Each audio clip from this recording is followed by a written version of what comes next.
The dollar is doomed. Today I'm talking about the reserve currency status of the US, how it will inevitably fall off the map and become nothing but a piece of history.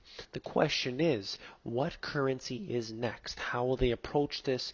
And I will talk about the things that have already come up in the media and have been suggested, and we'll take a look at why those are not good. And here you can see in this chart, they're basically showing that the US has their time up. We are in need of a new reserve currency according to this. So let's take a look at this. Central bank's investment in yuan puts the currency nearer reserve status. So they're saying that central banks are starting to buy up the yuan Chinese currency, and they're saying that that could be a viable option, or at least that's what the central banks are doing.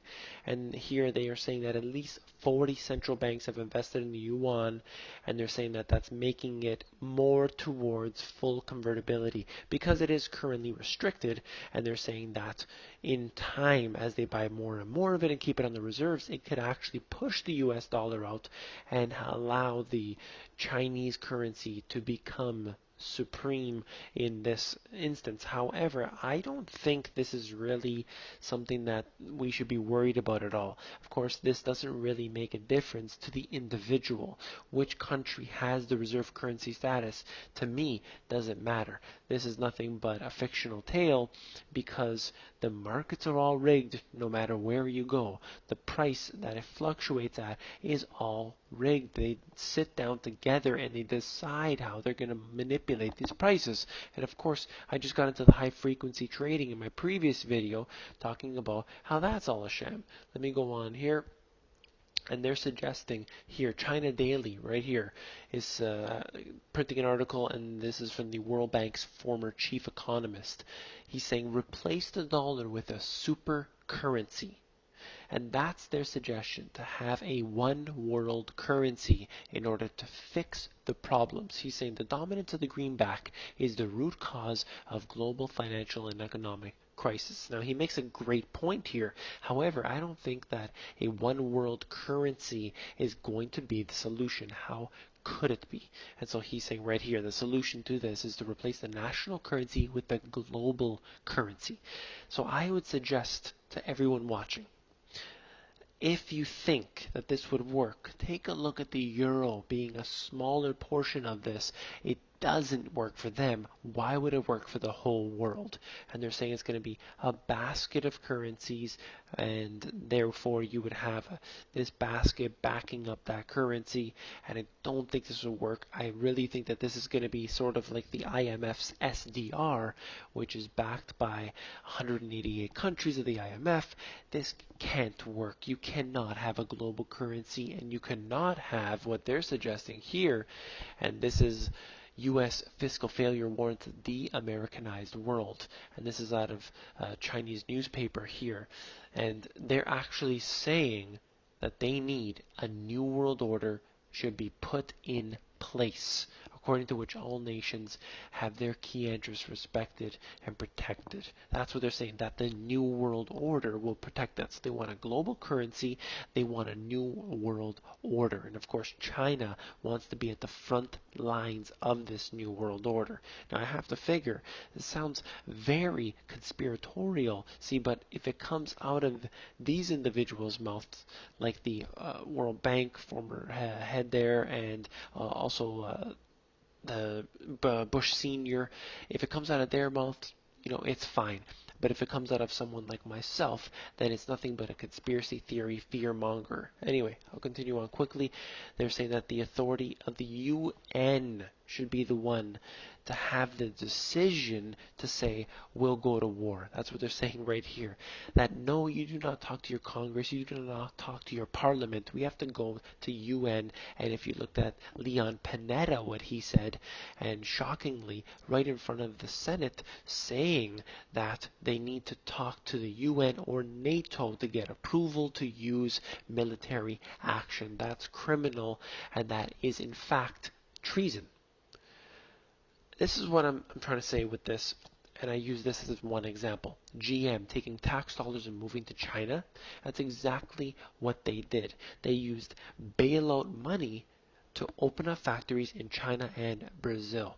So, what am I going for with this? It's basically suggesting that our money, our entire system is being used against us. The elite are taking control, they manipulate the system up and down, and we are victims of it. So you have this, a slap right in our face where GM takes the money that they got from the bailout and profits mega billions of dollars. And this one here, youth unemployment reaches a record high of 24.4% in the Eurozone. Millions of people unemployed. And in the fact we have in the US, it is basically suggesting that this whole economy is gone. Why? Because we've employed things like NAFTA, which have shipped the jobs over the seas into places like Brazil and China, especially in China, and they are basically never to come back. That's why I'm suggesting that a one world currency and a new world order couldn't possibly fix this problem. All it will do is bring power into the hands of the few. And of course, that's what they want. That's what they publicly state. So why wouldn't that be the cause and the solution that they're suggesting? It's pretty obvious. Take a look at this. This is the executive orders. I always come here periodically to look how often these executive orders are written. This is Obama illegally signing things into law. April 3rd, and not 5 days later was there another executive order signed. This is just one example. March 20th, April 3rd. If I just briefly scroll down here for a moment, March 20th, the 17th, the 6th, February.